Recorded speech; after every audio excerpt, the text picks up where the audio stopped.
Bonjour à toutes et à tous, je suis ravi de vous retrouver aujourd'hui pour parler comics. Aujourd'hui, on va parler d'un titre qui était très attendu sur les internets et la planète comics et les différents réseaux sociaux.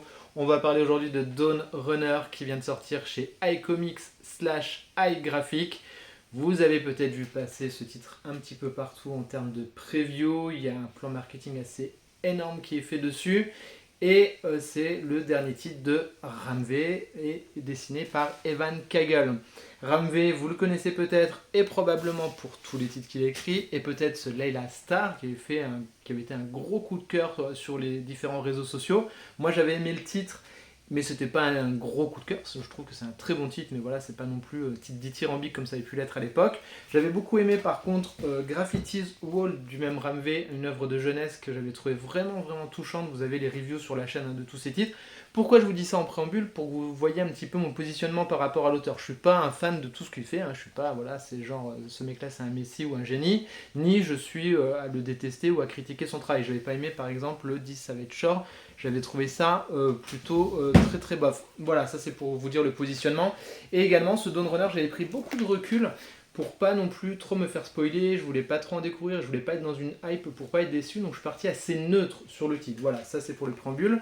Pareil sur l'édition, je vais vous montrer le Layla Starr, donc qui est en grand format chez Urban pour que vous vous rendiez compte un petit peu de la taille de ce Dawn Runner. Donc vous voyez qu'il est un tout petit peu plus petit en hauteur, par contre il est un petit peu plus large sur le côté. Donc on est quasiment sur un équivalent et c'est cool parce que le dessin mérite vraiment le détour et on va revenir dessus. Mais vous allez me dire, tu parles beaucoup et de quoi ça parle ce Dawn Runner? Eh bien ça parle forcément, comme vous le savez sûrement, de gros robots, mais pas que. Je vais essayer de ne pas vous spoiler trop l'histoire parce que vraiment, à titre personnel, comme j'attendais pas grand chose et que j'ai été extrêmement surpris et agréablement surpris à la fin du premier chapitre, je veux pas vous gâcher le plaisir. Donc en gros, pour vous pitcher le truc rapidement, on est dans un monde futuriste, on est dans un monde de science-fiction, on suit l'histoire d'un personnage principal qui est cette nana-là, qui est donc une pilote de gros mechas, de gros robots. Pourquoi il y a des gros mechas? Eh bien tout simplement parce qu'une faille s'est ouverte dans le ciel et en sont sorties des énormes créatures qui essayent en gros de détruire l'humanité. Mais ça c'est le pitch de départ, on apprendra plus tard, peut-être pas que.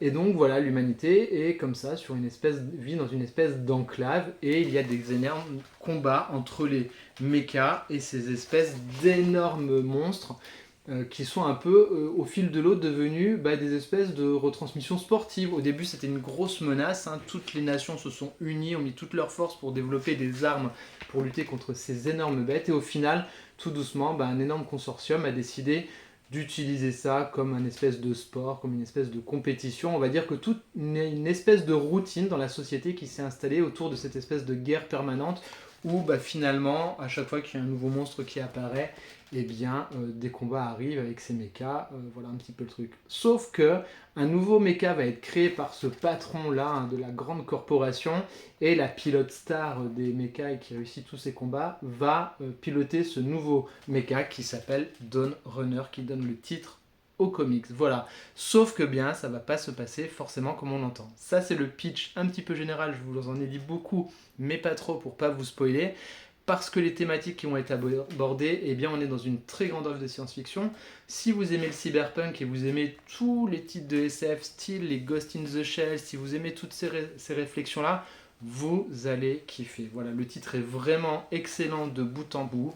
C'est hyper bien raconté, c'est une histoire qui est excellente. Perso, j'ai failli avoir une petite larmichette à la fin parce que j'ai trouvé vraiment que l'histoire et ce qu'il racontait était vraiment très intéressant. Il manque peut-être un ou deux chapitres, ça aurait été génial qu'il y ait un petit peu plus de lecture pour plus développer l'histoire générale et peut-être les persos. Voilà, un chapitre plus global, un chapitre plus sur les persos, ça aurait été vraiment bon.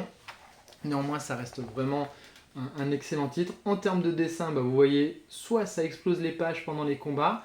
Attention quand même, je vous préviens, si vous attendez un titre que sur des combats, ce ne sera pas ça. On est vraiment sur un titre plutôt réflexif et intelligent, avec des choses assez posées autour des personnages et de l'intrigue principale autour de la conductrice de ce mecha. En termes de dessin, comme vous le voyez, je vous montre à l'image, c'est absolument magnifique, mais les scènes de combat sont parfois un petit peu brouillonnes. Voilà, ça c'est ce qui m'a un petit peu chafouiner, mais honnêtement, comme je vous dis, le titre repose pas sur les combats de mecha essentiellement. Il y en a, mais c'est pas ça le gros du comics. On est vraiment sur des œuvres de science-fiction, style vraiment Ghost in the Shell et tous ces titres-là. Si vous aimez cette ambiance un petit peu des grands classiques de la science-fiction, style Starship Trooper, vous voyez ces ambiances avec des choses très intelligentes qui sont racontées avec des histoires bien carrées, bah vous allez y trouver votre compte, j'en suis certain. Je vous ai laissé cette page là parce qu'elle était vraiment magnifique, je ne veux pas trop vous en dévoiler, mais vous voyez il y a quelque chose de très beau qui se passe, que ce soit dans les personnages, dans les mouvements des personnages, mais pareil les arrière-plans sont absolument magnifiques. On a une narration visuelle qui est à la fois dynamique mais pas trop explosif, ça marche bien, c'est-à-dire que le dessinateur prend vraiment le temps de poser son dessin et ses crayons pour vraiment raconter l'histoire autour des personnages, et de temps en temps ça explose à certains moments. Je ne veux pas trop vous spoiler, je vous montre quand même encore quelques pages, vous vous rendez compte un petit peu de à la fois la richesse et la diversité graphique du titre, parce que vraiment c'est très bon et très beau, et c'est un vrai régal, et je suis content qu'ils aient fait une très belle édition comme ça en grand format, parce que ça claque, et vous voyez le travail sur les couleurs, pareil, il explose. Et quand on voit une planche comme ça, on ne peut pas ne pas penser par exemple à du Ghost in the Shell. Voilà. Donc Dawn Runner, c'est une excellente surprise. C'est vraiment un très bon titre. Ça fait partie vraiment des meilleures lectures que j'ai lues cette année. C'est, je pense, une œuvre qui m'a bien marqué en termes de SF. Vraiment, c'est un gros bon titre. Donc n'hésitez pas si vous aviez un doute. L'édition, elle est top. Le prix, il est plus que correct. Cette fois, souvent, iComics avait été décrié un petit peu pour son tarif. Là, pour le coup, on est à 25 balles. Franchement, l'édition, elle fait grave le taf. L'histoire est bonne, les dessins sont bons. Un tout petit peu fouillis, je vous dis, sur les combats. Et j'aurais aimé, mais bon voilà, on sait que les auteurs ils travaillent dessus depuis très longtemps, peut-être 2 chapitres de plus, mais parce que c'était très bien. Et donc quand c'est très bien, on a envie de faire durer le plaisir. Voilà, je vous en dis pas plus sur ce Dawn Runner. N'hésitez pas à me faire vos retours en commentaire. Je suis curieux de savoir, il existe une édition, ça je l'ai pas dit, mais qui va sortir à 50 €, une édition collector en noir et blanc.